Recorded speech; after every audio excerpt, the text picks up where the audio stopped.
Bismillahirrahmanirrahim. Assalamualaikum warahmatullahi wabarakatuh, and a very good day. My name is Suhaimi bin Muhammad Sani, and today CNN breaking news giving you a very hot topic in Malaysia, which is Tengku Adnan Tengku Mansor with the case of bribery that cost 3 million ringgit. The offence was committed at the CIMB Bank branch at the Putra World Trade Center on December 27, 2013. Tengku Adnan faces an alternative charge of accepting RM1 million from Tan at the same place and time through a cheque that was deposited into his account when he knew Tan was a director of nucleus properties and had a connection with his function as the minister. In second charge, Tengku Adnan is accused of accepting 2 million ringgit Malaysia in his capacity as the Federal Territories Minister from Wan Chai King Kong. Hold on, wait. Alright. Yes. Oh, okay. Alright. So now, ladies and gentlemen, let's go to Palace of Justice with our reporter, Mr. Sutesen Kanagalabai. Citizen? Okay, we are in front of the Palace of Justice Putrajaya. Tengku Adnan just came up, so we will go and see what he has to say about the DPKL land sale case. Tengku Adnan, we want to know. We want to know a bit more about all the charges that was pressed. I don't want to talk about this. I don't want to understand anything. You can talk to my lawyer. So if your lawyer come or something like Where's that. my lawyer? Dey, Macam, come. He really did receive about 3.6 million worth of money. Sorry, we are not able to answer this question. But we are interested to know the answer. Further answers will be answered tomorrow. Thank you. That's all from us from the Palace of Justice Putrajaya. But we managed to get further details from the lawyer and from Tengku Adnan himself afterwards. Further details have already been passed to the head office. More details is on your screen right now. Further updates will be posted soon. Sawadika.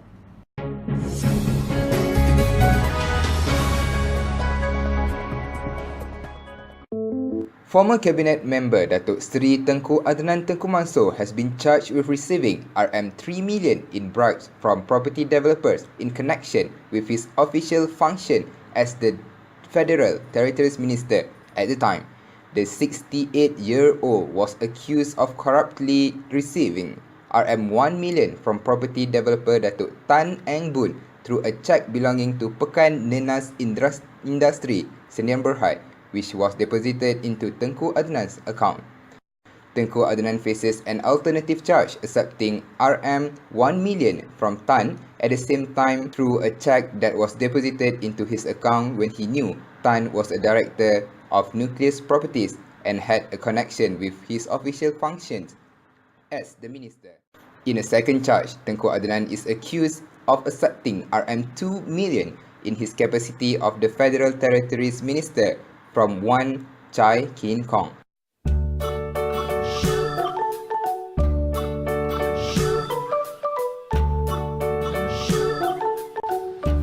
Okay, hi. Today we are in Multimedia University Cyberjaya campus because today we want to do some surveys on how well they know about Tengku Adnan case. Okay, hi. Today we are with Mr. Hafiz from Multimedia University Cyberjaya.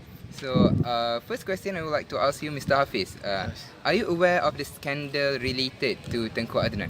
Yes, I do aware about the scandals, but just a little bit, not really much about it. Yeah. How well do you know about the case? Not so well, but as far as I know, I have heard that name before, seen it somewhere in the newspapers. Something related to DBKL land sale? Yeah, Something like that, it's true. Alright, hi. So today we are with Mr. Alif, alright, to talk about the case, which is Tengku Adnan case. Alright, so Mr. Alif, yeah? Yes. Okay, so are you aware of the scandal related to Tengku Adnan? A bit. I know about that he is being arrested by MACC, not arrested, charged by MACC because of the dubious land sale during his time as the Former minister. Former minister for the wilayah Persekutuan. Yeah, but do you think that Tengku Adnan did was ethical? It's obviously not ethical because it's still someone's money, right? I think anyone can say that whatever it is that he did is not ethical. in many grounds. Yeah, not ethical. So what do you think that make it possible for Tengku Adnan as the former minister for Wilayah Persekutuan Ministry to commit such act? I think it's because of the personal character. I think because he's selfish. Because I don't think he's thinking about our citizens, right, Malaysians. Usually, what motivates this politician to do such thing would be greed. Yeah. Mr. Sutesen, last question for you. Yeah. What solution do you propose to overcome this kind of unethical issue? Again, it involves not just this case, in general itself. Most of such cases, we can avoid it by one, either strengthening our laws involving bribery, probably increase the punishment that they get if they get caught, and two, advise the staffs that we have now, encourage them and advise them to maintain an ethical work policy, so that they keep themselves far away from doing this kinds of stuff.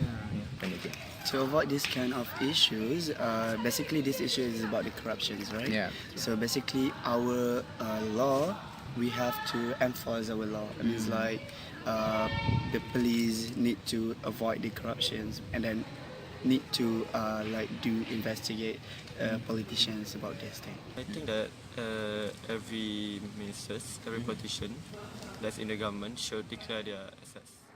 The Ministry of Federal Territories (MFT) was established in 1979, which served as a planning and development coordinator for Kuala Lumpur and the Klang Valley.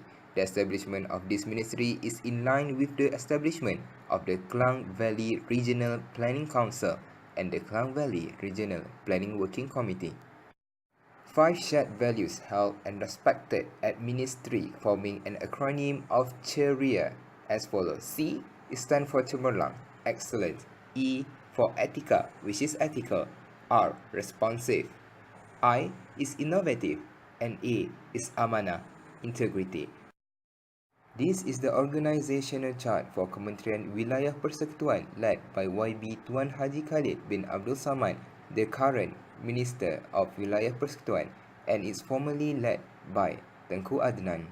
This is the organizational chart for DBKL, one of the main agency under the ministry. It is held that the former minister Tengku Adnan has convicted bribe amounted 3 million ringgit Malaysia by selling off DBKL land.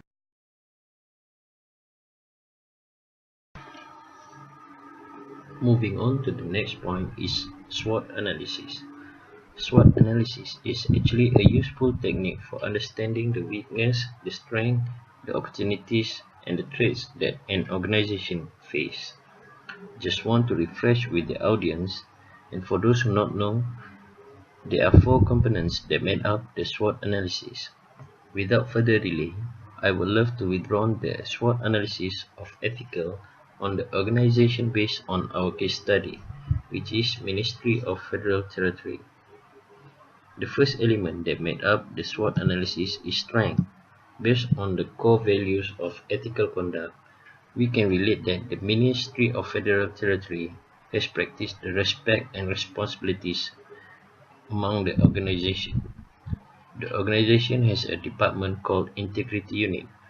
The Integrity Unit is to ensure compliance with the Civil Service Code of Ethics by series of educational and monitoring approaches.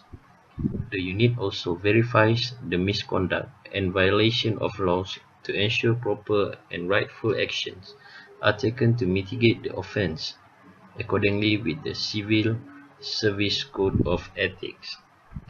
The next point is trustworthiness. It can be found in the Internal Audit Department of the Ministry of Federal Territory. The department formed in order to conduct audits in an honest, trustworthy, and independent manner and submit the balanced report to the audit committee. The third point of the strength in Ministry of Federal Territories is caring. The organization not only took care of their employees' interests, but also the stakeholders. This can be seen throughout the performance of the Ministry of Federal Territories as the local government to provide various facilities to the public. As in the alleged scandals, we knew that Ministry of Federal Territories has made an effort for the public by creating an affordable house, so-called rumah whip. Therefore, selling one of the local land occurs in order to achieve the mission. The second element of the SWOT analysis is a weakness. Based on our case study, we can conclude that one of the weaknesses of the Ministry of Federal Territories is the misuse of the power. Based on recently alleged scandal, Tengku Adnan has misused his power by selling the state land to the Federal Territories Foundation, which happened at that time. Tengku Adnan as the Minister of the Federal Territory and also the head of the Federal Territories Foundation. The second weakness we can found is the political interest. The organization has the tendency to receive the bribe for the sake of the political interest. One example can be withdrawn from the scandal is the former minister allegedly accused to receive the bribe from several developers in the process of selling the state land.